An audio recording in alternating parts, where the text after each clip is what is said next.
that Christ died for us, God.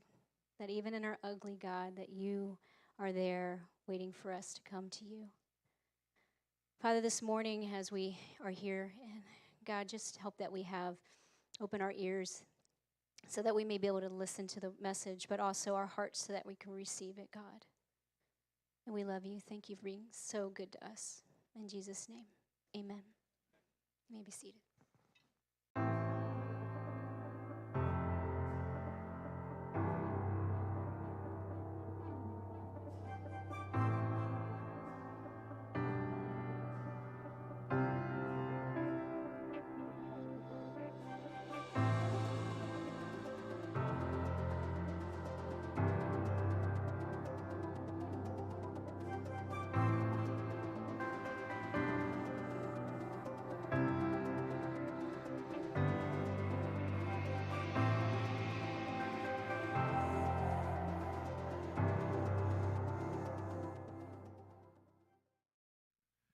So, show of hands, how many of you get frustrated when, like, a plan or even when you're working, when you get interrupted? Show of hands, how many of you guys? Yeah. And for those of you guys who didn't raise your hands, so you wake up in the morning with plans and you wake up with all these things and you think to yourself, today I hope someone blows up my entire world. Like, I just hope that everything derails. Like, nobody really wants things to be interrupted, do we? Like, we want things to go exactly our way, how we wanted them. And if anything gets in the way, we could maybe get, now you might be like, Chase, I'm a little more laid back. Give it enough time and enough people. Like, let me just send my youngest daughter over and derail your plans and let me know how well your patience goes in that moment. We don't like to be interrupted. Early on in ministry, I was a student pastor, and I wanted to do such a good job. I wanted to be able to make sure that, like, my boss knew that I was trying really hard and that how much I loved being around that team. But I had people that were also in the office that I think subconsciously their role was to see how much they could get me away from my role. Like, there was one guy who would walk in all the time, and you may be this person, and if you're like, no, my coworkers love it, they don't. They would walk in, and I could immediately hear them when the door opened. They would whistle all day long. Now, if you can whistle, awesome. I can whistle too. Like, nobody is like, ooh, you can whistle. That's so good. And no one is sitting thinking, you know what, today? There is not a Spotify playlist where everybody's like, it's just whistling. Like, nobody's looking for that. But this guy would keep whistling, and it irritated me. And so I finally was like, hey, man, love you, stop the whistling. I had another coworker who she was really great at what she did, but she always second guessed her decision making. And so she would walk to every single person and ask them 1,000 questions to make sure that she would, like, do the right thing. And so it'd be in the middle of something, hey, can I talk to you about this? And then, like, get done doing that conversation, go back to work, and 10 minutes later, hey, can I talk to you about this? And finally I was like, hey, love you. It would be really great if you would just make the decision and then I could do my job. And she was like, and then I whistling Dixie on one side. I got, ask 1,000 questions on the other. And I'm like, so I would many times have to go out of the office with my laptop, sit at a coffee shop where I'm finally like, and get work done. Because nobody really, at the end of the day, likes interruptions. Because here's what I know about interruptions. They derail our plans that we believe must be satisfied. Like, we have a plan. We have a purpose. We got to do this thing. Like, when you go on a family vacation, you get on the road and you're 2 minutes down the road and the tire goes out. You're like, you don't stop as the tire's blown out and get out of the car and go, God, you are so good to us. Like, thank you for this moment. No, you're mad. Like, you're angry, and you're like, no, Jason, I'm patient. No, at some point, there's a little part of you that's like, I don't like this moment right now. Because we don't like to be interrupted, and we especially don't like it when it's God. Now, you may be new to faith. You may not even be sure about God today, or maybe you're like way down the road in faith, whatever.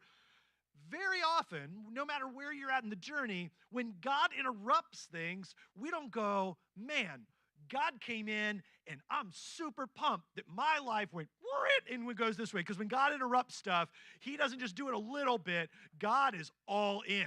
Like he jumps in, cannonballs in, and goes, oh, you want an interruption? Let's go. And here's the thing, you actually already asked for interruptions during this service.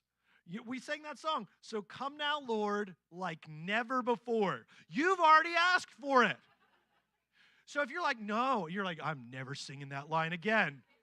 So now that you asked him, because you did, what do we do with it? Lisa Turkers puts it this way. She said, well, we don't get into God's word, so we get into it so it can get into us, right? So it can interrupt us, change us, satisfy us. How sad to simply settle for learning facts about the Bible when it was meant for so much more. That's just about reading the Bible. We want to be able to be engaged with a God that's going to change our lives, that is going to interrupt us.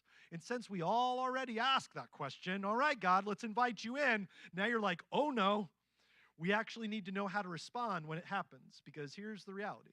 It's going to happen. And there's this guy named Paul who wrote much of the New Testament, and he went around and started churches, and then he would write letters back to those churches. And in this particular letter, as he wrote this, Paul got a little bit more transparent, not translucent where he showed everything. He's like, all right, I'm going to give you a little bit here. And it was kind of like his letters, because they would get passed around all over the place. It was kind of like the Facebook wall today. And for some of y'all, you don't share anything. You keep it all nice and close. Some of y'all share a little too much on social media. And so Paul was finding like this fine line in between where he's going to share a struggle and what's going on, but then he's also going to say, here's how I'm responding to it. So it's over in 2 Corinthians in the New Testament of the Bible, starting in verse 12. If you don't have a Bible, it'll be here on the screens. And God has given him this revelation kind of before we jump in here. He's given him like this big thing where he's seeing it and like he's like, oh, this is amazing. And so listen to how he responds. Even if I choose to boast, I would not be a fool because I would be speaking the truth. But I refrain so no one would think more of me than is warranted by what I do or say, or because of these surpassingly great revelations. Therefore, in order to keep me from becoming conceited and being like, oh, it's all about me, I was given a thorn in my flesh, a messenger of Satan to torment me. Now, we don't pause there.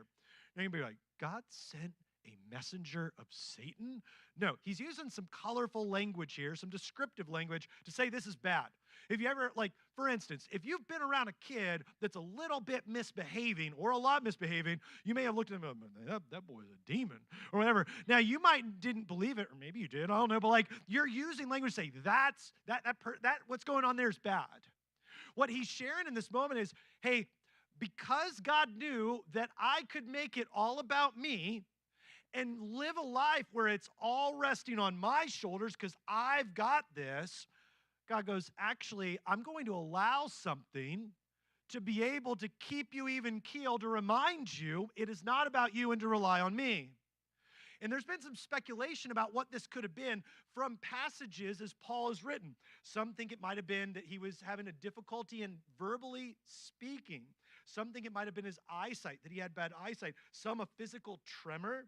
Some even say possibly depression, that Paul was like, it wasn't, this is going on. Some say an aggressive disagreement with another believer, or conflict, or just a persistent sin that was tempting him. This thorn in the flesh. But this is what happens. This is his response. 3 times I pleaded with the Lord to take it away from me. But he said to me, my grace is sufficient for you. My power is made perfect in what? Weakness. He says, therefore, since that's God's plan, even though I've asked him to take it away, he's going to say, no, you're keeping it. This is not returned to sender. He said, all right, I'm with this, and it's not going away. Therefore, I'll boast all the more gladly in my weakness so that Christ's power may rest on me. That is why, for Christ's sake, I will delight in weaknesses, in insults, in hardship, in persecution, in difficulty. For when I am weak, then I am strong. This is difficult for Paul. He's saying, hey, I was doing great, and then God, he interrupted my life. And he had a choice to make. Am I going to trust him or am I going to try to do this on my own? And for many people, especially believers, I've come to find this over time, is that we don't want a God that interrupts us. We go, God, I want you to come. They're saying that, come now, Lord, like never before. But we go, God, I want you to come and not interrupt my life, but I just need you to co-sign on what I've already decided I'm going to do. Like, God, I've made a really great plan. You made me, and you believe in me, and you love me, right? Well, then I made a good plan. Pause. Let's go my way. Instead of embracing the interruptions that God is going to bring. And God brings this movement into Paul's life. He says, hey, by the way, this is going to be a constant reminder to you that it is not about you. You are not in control, but I can move through your life and in your life, and there will be much more because you rely on me to teach him that God is enough. And there is nothing else that can satisfy us. Not a single thing can satisfy us other than God, and that he is completely enough. Now, how you respond or how Paul responds, it begins to show a little bit about what you actually believe. Now, if you're a Christian, you can kind of listen in on this. If you're not a Christian or you're still unsure about God, you get to sit back and go, ooh, here's what he's about to tell him. See, here's the reality. How you live and respond when interruptions happen tell everybody everything they need to know about Jesus. Everybody around you, when interruptions happen, and how you then respond, they go, well, I responded the same way you do, and so apparently loving Jesus has no bearing on your life because that's how I would have responded. That when things get bad, or when God says, I'm going to allow this because I have a better plan for you and I just need you to trust me, and you're at a crossroads of trusting me or trusting you, that you can trust me, and then other people around you will see that you trust me and they'll watch what happens. But instead, we face those interruptions and we go, God, you're not enough. I'm going to go this way. And then what it tells everyone around us who doesn't believe in God or isn't sure about God or doesn't claim faith, they go, see, God and Jesus and church don't mean a thing. So I'm going to keep doing what I'm doing. But I love the late Charles Stanley, actually passed away just a couple weeks ago. He talks about what this means to be close to God and trust the interruptions. God calls you to delight in him, because nothing will satisfy your soul like being close to him. Nothing. So I would rather, as I walk through life, because I've been in places where I didn't trust God, and I've been in moments now in my life where I do. And every time I didn't trust him, it did not satisfy. But every time I drew close to the interruptions, I watched as God transform my life and in turn transform the lives of other people around me.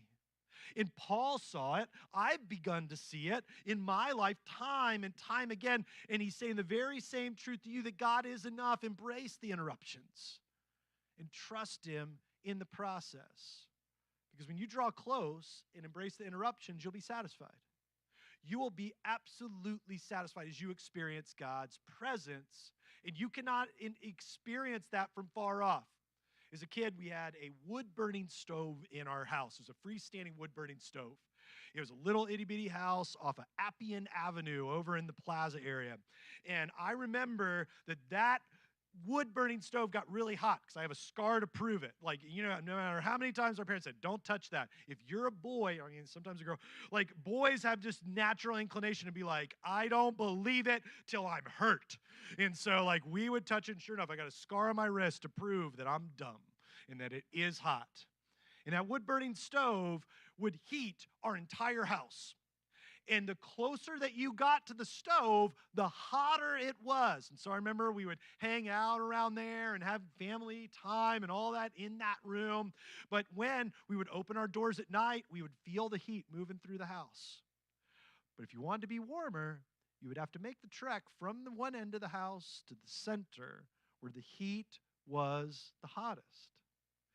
And I think sometimes I watch believers and they go, I know it's warm there, but I'm over here, and I don't know, it's kind of an interruption in my life for me to walk down the hallway to get to where it's warm.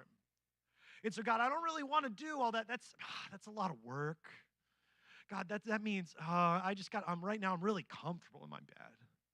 And so to get over here to get warm, I don't know if I want to do that. And I meet people, not all Christians, but some, who would say, I would rather be there and be a little cold than to be interrupted, sometimes not even a big interruption, than be interrupted and have to do any kind of work to get close and draw near.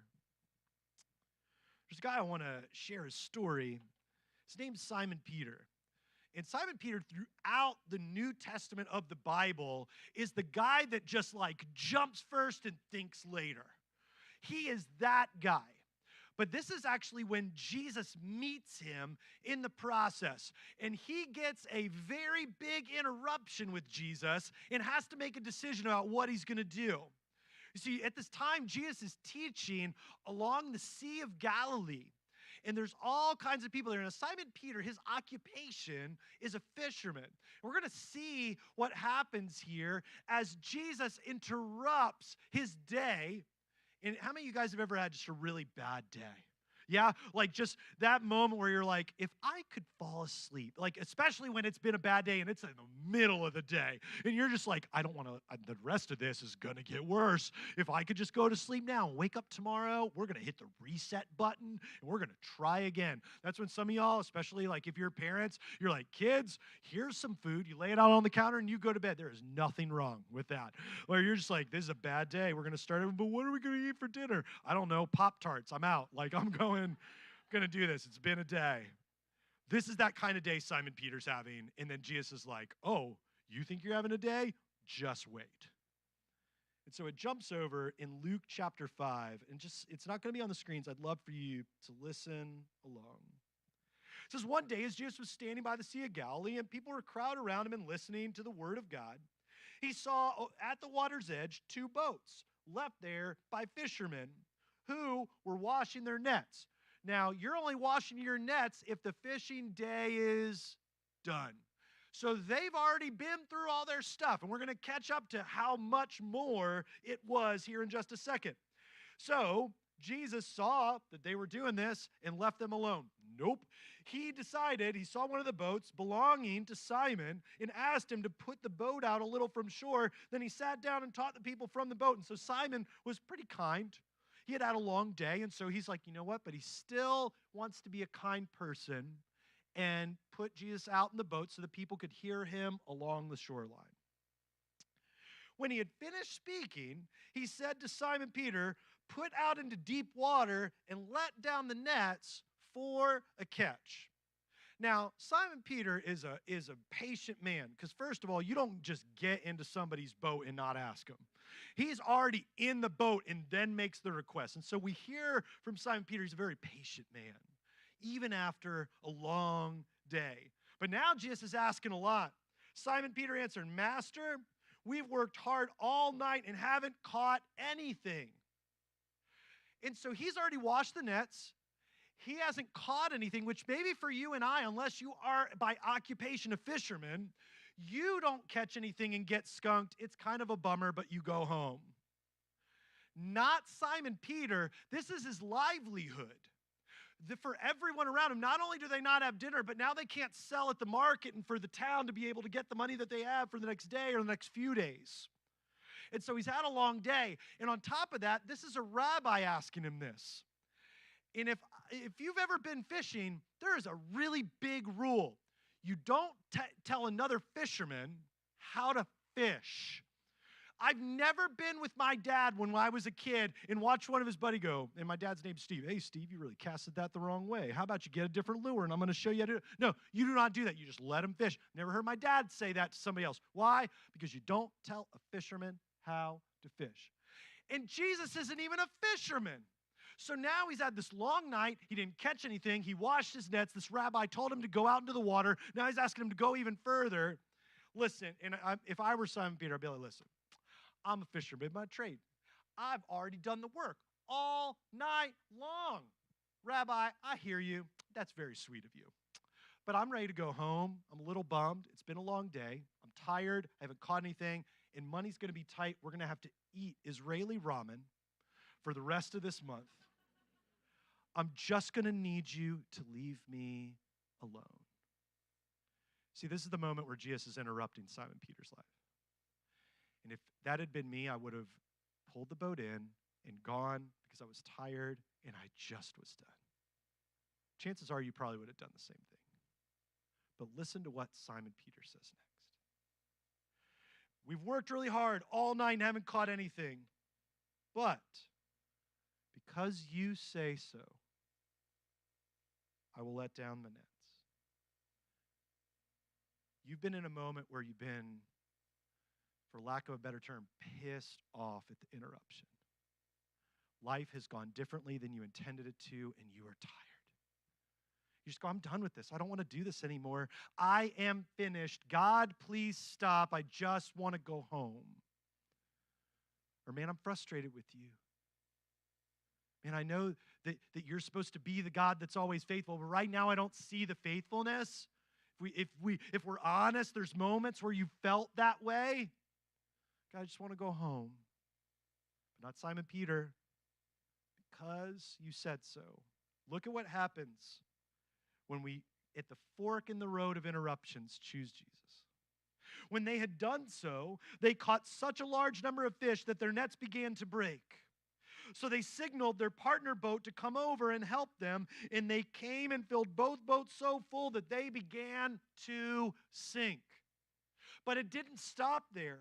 When Simon Peter saw this, he fell at his knees and said to Jesus, "Go away from me, Lord, for I'm a sinful man."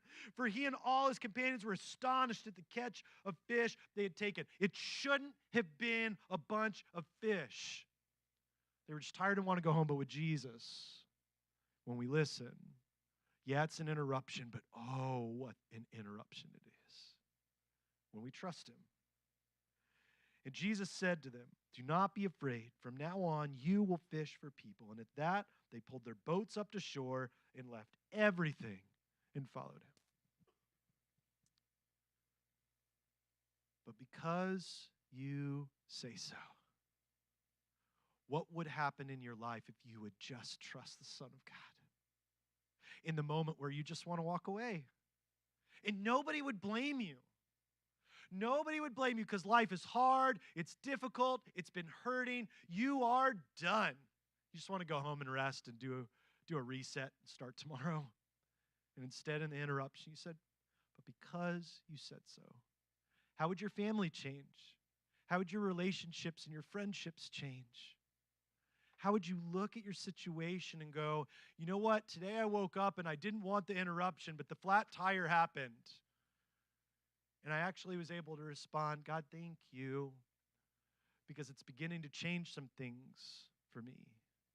See, here's what I know about the interruptions, that as we draw close to God in the interruptions, it will be renewed inside your soul.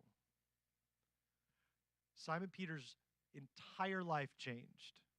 He stopped fishing for fish because a rabbi caught more fish than he ever had tried to on his own. So I'm going to follow you. That interruption for me when I'm not going to go do graphic design anymore, but I'm going to be a pastor. I'm not going to go search after, relationship after relationship. I'm going to settle down. I'm going to have a family. What would that look like in your life? I don't know. You might be like, I don't want to pray for that. I don't want to be a pastor. I don't know what that means for your life, but I do know that it's going to change you. I do know that you will be drastically different, dramatically different than your life is right now when you trust him in the interruptions. But here's what I know in interruptions is that we have all kinds of things that supplement Jesus, and we get really antsy when he interrupts us. God, I got my family, I got my work, I got my hobbies, I got all of this stuff, and I got a little slice of Jesus. I don't need any more of you. Please stop interrupting me. It's a really great add-on. It's like going to Cracker Barrel and getting your whole meal, and then that little side that you like, but you don't want too much of. You're like, God, I have already supplemented you with all the good things that I really love. Just give me Jesus a la carte. I don't need you to interrupt me. I just need you to co-sign on the life I've already built. And he's going, excuse me? I'm about to flip your table. I'm about to send you across town to an entirely different restaurant. What do you think? I'm a side? Oh no, it's about to get real because I love you. And so you're not going to settle for this. There's a crossroads. Do you trust me? And we have the decision to make. I'm going to go my own way, or, oh, because you said so, Lord, I'm going to go your way. And nobody can make that choice at the crossroads but you. It is not my job to make you go down that path at the crossroads. I can't make that decision for you. It is my job to tell you what's true. You can keep doing it on your own, and I can let you know because I've been there and I've counseled plenty of people that have been there. It's going to go bad. Or at that moment, you say, oh, Lord, because you said so, and I can promise you, while you're still going to face a lot of storms and a lot of interruptions, it's going to be beautiful with him. That choice is yours. Who will you choose? My prayer is that you'll be in that boat, in that moment, as Jesus asked that question, you'll go, you know what? Even though I'm at my wit's end and I haven't caught anything today, and I just want to go home and I want to watch Netflix and eat a pint of ice cream and try to start over tomorrow because life really, really sucks today. You know what, Jesus? Because you said so, I'll go with what you said.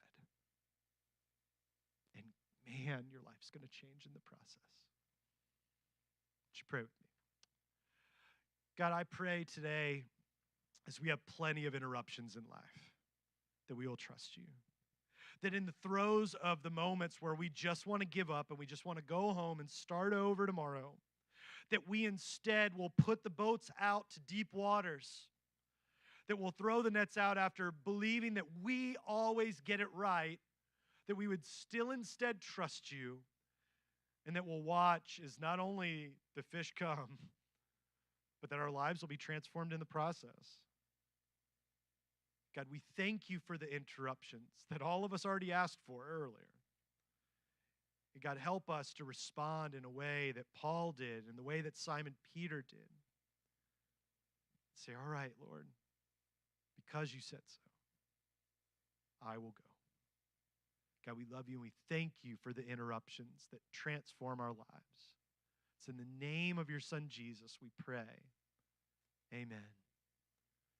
You know, you're going to have a moment to process because the interruptions are going to come. God, ask him, God, how should I respond in these interruptions? God, what parts of my life are you interrupting or plan on that I need to not only brace for, but trust that your power is strong enough to get me through it?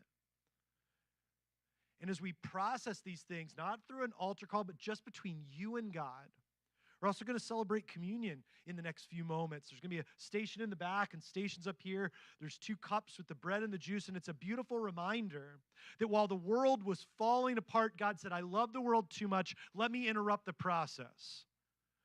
Enter Jesus. And he came and died and conquered death to let us know that there's beauty in interruptions. There's salvation and redemption in interruptions. And so we take the bread and we take the juice as a reminder and a celebration that interruptions change eternity if we would only step into them. So we take some time to pause and reflect over the next few moments.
man, I love being with you guys, and we're very grateful that you decided to be here today to worship, and for those that tuned in online. And we want to be able to help you in those interruptions that you asked for during worship. And so you'd be like, you guys bait and switched us. No, like Evan and them planned those songs. It's just that like God knows you need them, and so He's like, I'm gonna make you sing about them, and then you're gonna be like, "Ooh, gulp," and then you're gonna be like, now how do I deal with them? That's just the way God moves, right? He's like, I'm gonna set you up, but I'm gonna set you up for something beautiful if you just trust me. And so we want to help you with that. And you can fill out a card today. You can drop them off in the lobby. You can talk with the guys that are there. They're there to help you with what you're going through. And they love to answer any questions. And if they don't know the answer, they'll say, I don't know, but let me find somebody who does. And so you can fill that out, drop in there.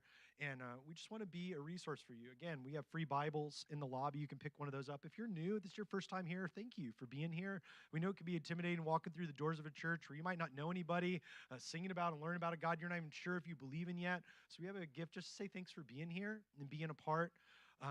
We are here for you. One thing before you go, all the next 2 months, we're collecting brand new underwear and brand new socks for this nonprofit that we started about a decade ago called Aid Now. And we're collecting those for high school, middle school, and some elementary. Aid Now works with groups through our school system that are either homeless or marginally homeless, families that have been displaced.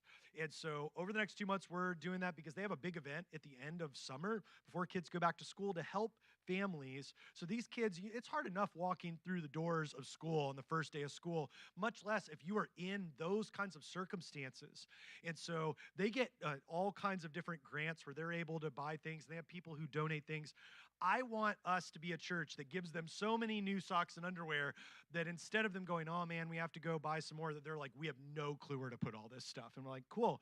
I would love for every kid to just be overwhelmed. And they get new clothes, they get haircuts, eye exams, school supplies, so they can walk through the doors with their head held high, knowing, you know what, there's nothing that makes me different than any of the rest of these kids. And so I love that we get to be a part of that. So for the next 2 months, you could drop those off in the lobby and be a part of that. One of the things I saw as I was preaching, and you're looking this way, but out that way, is that it is raining. And so I know for some of you, as you leave, you have to get kids and all that stuff. But if you don't and you parked over on this side, I'll prop these doors open and you can leave out these doors. Don't judge us for our office space because it get a little messy. But, you got messes too, all right? And so just metaphorically, we all have messes. And so, but we'll open those doors if you want to leave that way too, just that way you don't have to get as wet. But we want you to know we love you. I am praying for you. I hope you have a phenomenal week, and we will see you next time.